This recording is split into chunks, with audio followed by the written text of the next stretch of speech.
نبی کی عظمت پہ پہرا دینا رضا نے ہم کو سکھایا. نبی کا دشمن اپنا دشمن رضا نے ہم کو بتایا. عشق کی پہچان. اگر کوئی امام صاحب سنی لڑکی کا نکاح دیوبندی لڑکے کے ساتھ پڑھائے اور اعتراض کرنے پر کہے کہ اگر میں نہیں پڑھاتا تو دوسرا پڑھا دیتا, واہ بھائی, تو دوسرا کوئی قبضہ کر لیتا, تو ایسے امام صاحب کے بارے میں شریعت کا حکم کیا ہے؟ فتاوی مفتی اعظم میں ہے کہ وہابیوں کا نکاح پڑھانے والے اور ایسا نکاح میں جان بوجھ کر شرکت کرنے والے زنا کے دلال ہیں. ایسے شخص کو امام شران بنانا کیسا, اس کے پیچھے نماز پڑھنی کیسی ہے؟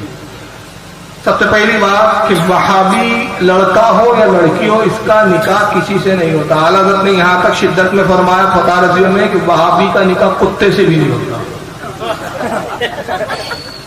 اگر کوئی وہابی کسی کتے کو بولے نا میں اس سے نکاح کر لیتا ہوں, تو حالت کہتے اس سے بھی نہیں ہوگا تیرا.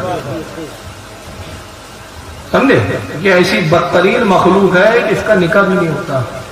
اب امام صاحب کہہ رہے ہیں کہ اگر میں نہیں پڑھاتا تو دوسرا پڑھا لیتا. یہ تو ایسا ہی ہوا کہ میں نے شراب پی لی, میں نہیں پیتا تو دوسرا پی لیتا. میں نے سور کھا لیا بھائی, گوشت بک رہا تھا, میں نہ خریدتا تو دوسرا خرید لیتا. تو جب آپ کو معلوم ہے جناب عالی کہ وہ گناہ ہے, تو آپ گناہ کے لیے کائی کو آگے بڑھ گئے. وہی اوقات 500 روپے کی, گھوم پھر کے بعد وہی آ جاتی ہے کہ 500 نہیں چھوٹ رہے تھے, ایمان کا سودا 500 روپے میں کیا. اور شریعت کا مسئلہ اتنا سخت ہے, صرف یہ مفتی اعظم کی بات نہیں ہے. سوال میں انہوں نے مفتی اعظم لکھ دیا, میں تو مفتی اعظم اور اعلیٰ کا ایسے موقع پہ ذکر بھی نہیں کرتا, کیونکہ پھر ان لوگوں کو اعلیٰ سے چڑ ہو رہے. انہوں نے اعلیٰ کو اپنا دشمن سمجھ لیا. کیوں؟ کیونکہ ان کے دھندے اور چندے کے درمیان میں اعلیٰ حضرت آ جاتے ہیں. فتاوی عالمگیری تو مانتے ہو, در مختار تو مانتے ہو, رد المختار تو مانتے ہو. یہ وہ کتابیں جب اعلیٰ حضرت پیدا بھی نہیں ہوئے تھے, اعلیٰ کے ابا اور دادا بھی پیدا نہیں ہوئے تھے, اس وقت یہ کتابیں لکھی گئی. فتح عالمگیری میں ہے کہ اگر کسی بد دین کا نکاح کسی بد دین سے بھی کر دیا جائے تو جائز رہی, وہ محض زنا ہے, اولاد جو ہوں گی وہ حرامی ہے.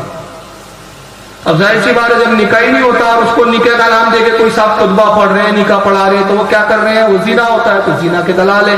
اور آئیے شعیب الایمان, امام بہقی کی حدیث کی کتاب ہے, اور یہی حدیث امام ابن بزار نے اپنی مسند میں نقل کی. میں حدیث سنا رہا ہوں, اب یہ مولانا اور اعلیٰ حضرت کی بات نہیں ہو رہی ہے. اس کے اندر اللہ کے رسول کی حدیث سے آقا فرماتے, جس نے اپنی بیٹی, جس نے اپنی بہن کو کسی بددین بد مذہب کے نکاح میں دیا, اس نے اپنی بہن اور اپنی بیٹی پر کتے کو چڑھا دیا. اور پھر آقا نے قرآن کی آیت میں تلاوت کی جو قرآن میں موجود ہے. اللہ فرماتا ہے, تو آقا نے تلاوت کی حدیث بیان کی, کہا جس نے اپنا بیٹی یا اپنی بہن کو کسی بدعقیدے کے نکاح میں دیا, اس نے اس کے اوپر کتے کو چڑھا دیا. واللہ لا یستحی من الحق, اور اللہ حق کہنے میں کسی کا لحاظ نہیں کرتا. یہ آیت پڑھی, آقا نے صحابہ سے کہا لوگوں, اللہ کسی کے بارے میں حق کہنے میں لحاظ نہیں کرتا, اور یاد رکھو اللہ کا رسول بھی حق بتانے میں کسی کا لحاظ نہیں کرتا. تو یہ حدیث ہے. اگر تم اسلام مانتے ہو تو مانو, نہیں مانتے تو پھر جاؤ, پھر ہماری بلا. کوئی مولانا تم کو جہنم میں جانے سے نہیں روک سکتا. جنت رسول اور اللہ کی ہے, تو جنت ملے گی تب جب اللہ رسول کے قانون کو مانو. اب اگر 500 روپے کے نذرانے والے ملا جی نے یہ پڑھا نہیں ہے تو اس کا قصور ہے. بیچارہ نکاح میں 500 روپے نہیں چھوٹ رہے, تو کہاں سے بخاری مسلم اب مستدرک بزار نام کی کتاب دیکھے حدیث کی. اب بہقی کی شکل بھی نہیں دیکھی ہوں گی اس مولوی نے کہ بہقی ہے کیا, شعیب الایمان بولتے کس چیز کو ہے. 12 13 جلدوں میں کتابیں آتی ہے, 10 ہزار روپے کی کتابیں ہیں.